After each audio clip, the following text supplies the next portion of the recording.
Steve, hi. How did you approach this week and the team selection? For some, it's often talked about as a week too far, but what are the driving motivations? It's very simple. The driving motivation is we want to win on Friday night against a very good Argentina side. I think this squad has built and progressed through the tournament. We want to continue that progression. And you've made quite a few changes. What's your thinking? Yeah, I think there's return to fitness of Marcus Smith, unavailable last week. I think looking at all the players after this will be our second 6-day turnaround in a row after some pretty intense games, so I think there's been a need to make some alterations to ensure we have the energy intensity we require against a strong opposition we're going to face. Regardless of whether you win or lose this game, do you still consider it to be a successful World Cup campaign? I think I'll review the World Cup campaign as a whole post this weekend. Right now I want to make sure that we get the performance and the result we want on Friday night. It could be the end of an era for some of the players. Is that a driving motivation for the guys this week as well, to go out on a high? I think all the players want to produce a top quality performance every time they go on the pitch in an England shirt.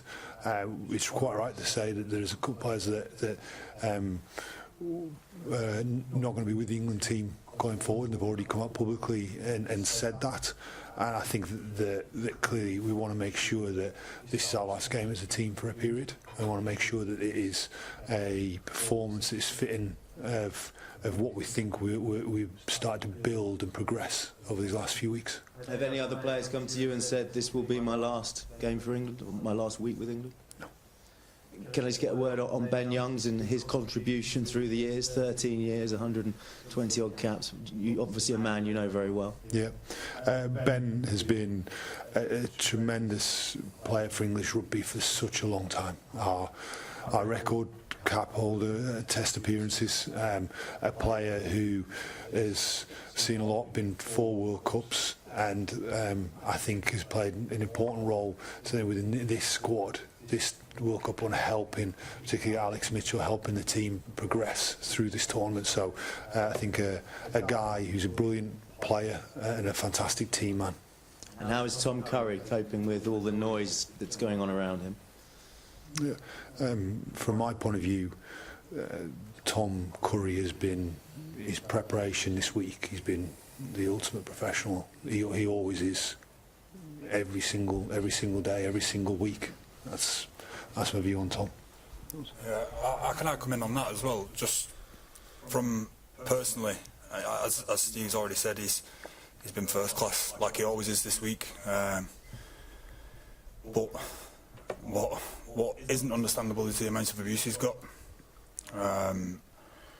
The effect that has, not just on him as well, is the bit that I and we, I don't think, really don't understand.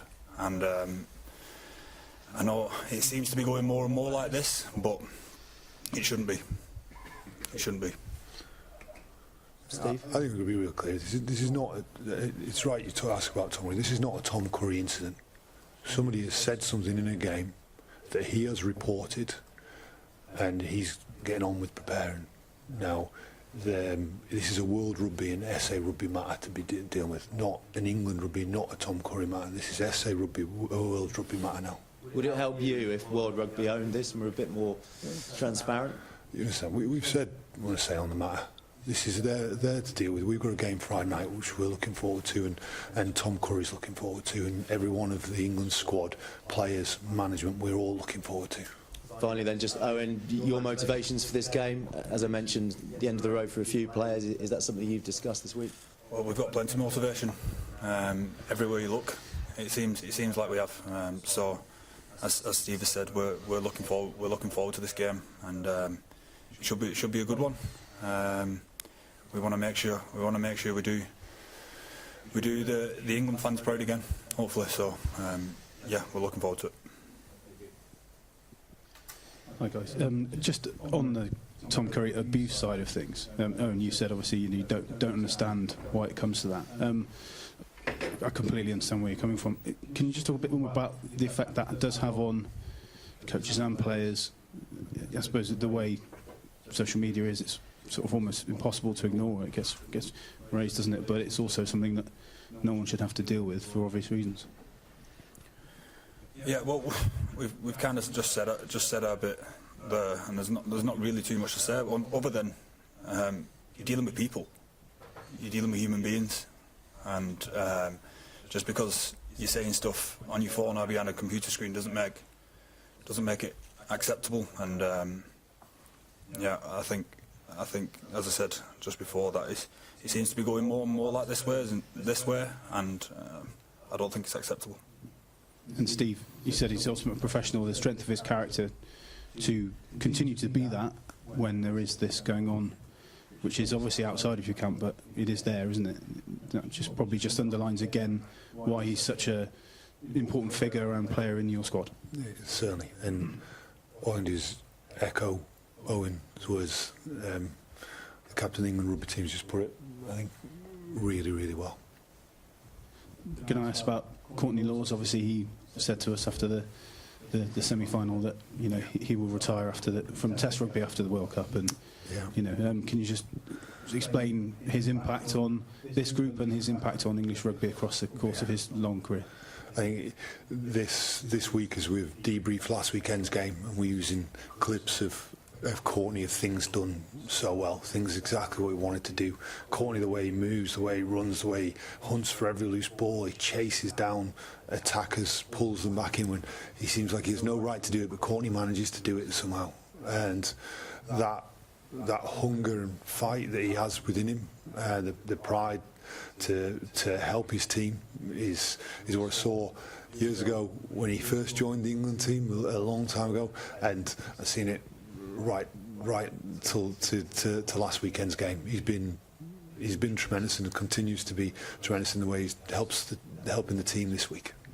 And can I ask, Ben was talking yesterday about the responsibility on players who will take it forward to almost set the tone for a new era on Friday, as well as obviously clearly going out to win this match. How important is that there's a dual opportunity there, isn't there? Because obviously a lot of you guys will continue, and there's a lot to think about.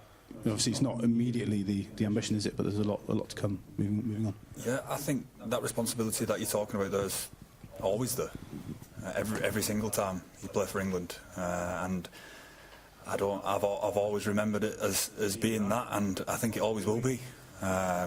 So yeah, it's another opportunity. It's another opportunity to represent England, which I think the boys have done brilliantly over the past however many weeks now, and yeah, it's a great chance to do it again.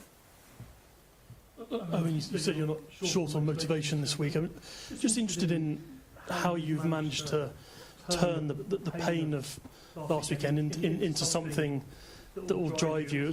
You're used to having to lose games, but it so clearly affected so many players so deeply, just visibly on the field, in tears and that kind of thing. What have you said? How, as a squad, have you managed to convert that into fuel? Well, first of all, the programme's been managed in a way that's appropriate for this game, for players to be able to recover and be in the best shape they can be by the end of the weekend. And then, secondly, it's about you're dealing with individuals, you're dealing with people, and we were just talking about it before. Actually, it's like now when it's come towards the end of the week and you start getting together, and you're out there on the training field and you're in the team room. I think you start getting that bit of energy. You start looking forward to what's coming up. You start talking about looking forward to Friday night, and I've certainly felt that as the week's gone on, and hopefully that now builds into a lot of excitement come Friday. Steve, obviously you're not going to plan for a third-minute sending off, but how different a game do you think this will be from the first game, and how much do you think Argentina have developed through the tournament? Yeah, well, I think you see a change in both teams. I think both teams have developed over a number of weeks, a number of games. Argentina in particular, you've seen they've developed this long kicking game that they've really used to great effect, particularly in their quarter-final, where kicked the ball almost from one end of the field to the other to then force the opposition into errors in their part of the field. So you've got to combat that. I think that then they've then developed some phase attack game within what they're doing that was a little bit different to what they did last time we played against them. And so I think with that, as ever, both teams will have spent more time and played more games together. So I think it's a different contest to the one that was played in Game 1 of the World Cup. All right. Just going back to the online abuse, it seems to be just part of everyday life now, particularly in professional sport, that anything happens, there's this pile on online. You've been subjected to as well. Is there any answer to this? Is there anything that players can do? Is there anything? Would there be thoughts of turning away from social media and not engaging with the public in future if it continues? Have you had a chance to think about that? That's I don't think something for us to come up with. I think there'd be people who know what to do about it more than there would be me. Be able to advise us on that. And again, everybody's different. It doesn't make me look fondly on it. Look fondly on engaging with people outside of the people that are close to you.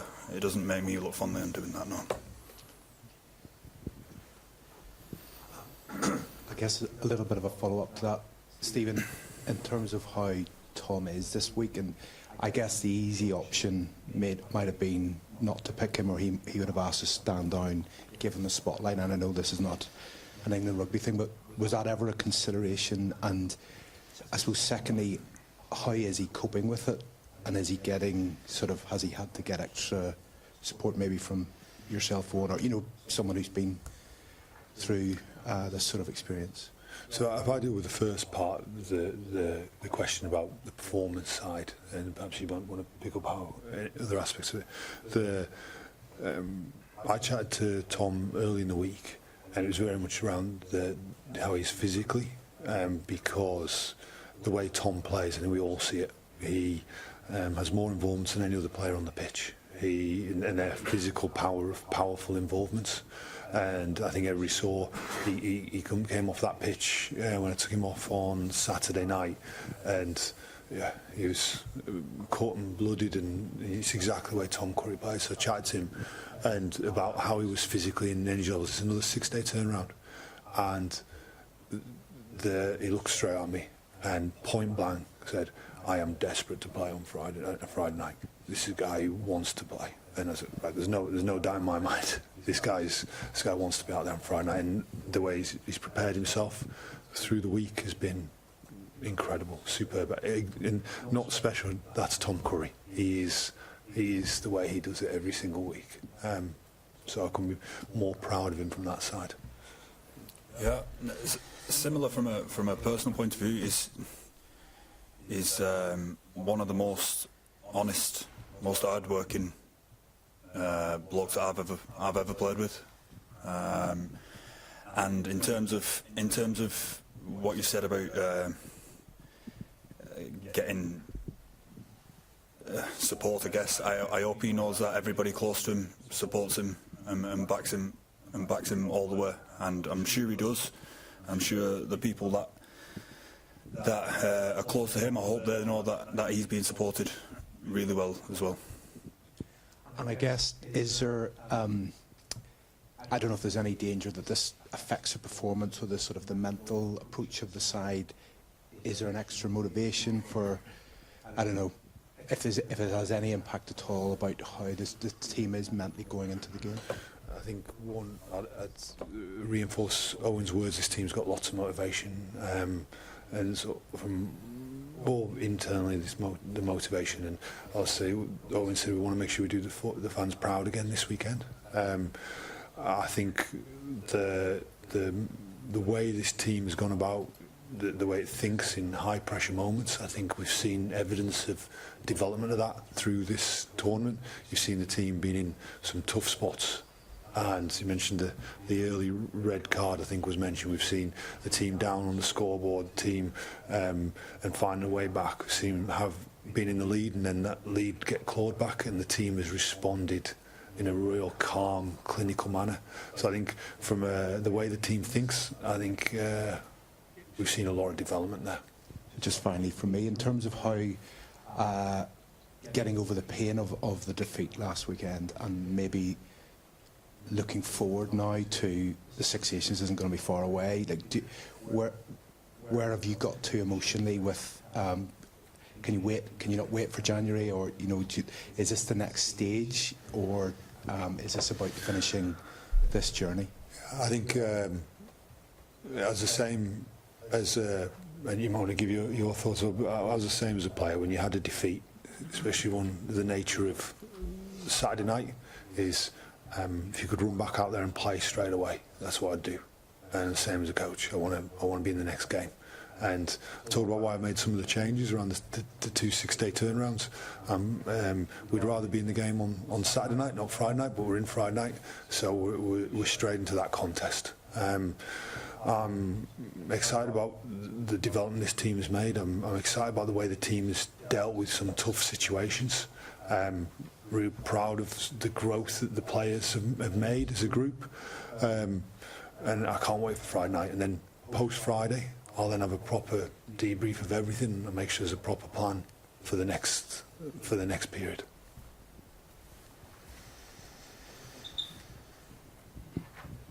Hi Owen. Sorry to be asking another question about Tom, but it is pretty evident how strongly you feel about this yourself. Is it fair to say there is a strong view throughout the squad on this? Is there just a lot of unhappiness amongst the whole group about how this all is playing out at the moment? No, look, I mean, I understand why there's all these questions about this at the moment, and we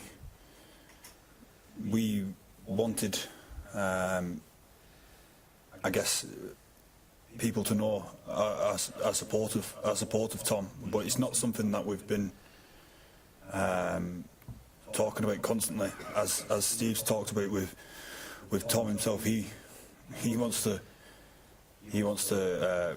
get involved in this contest on Friday. It's his 50th cap.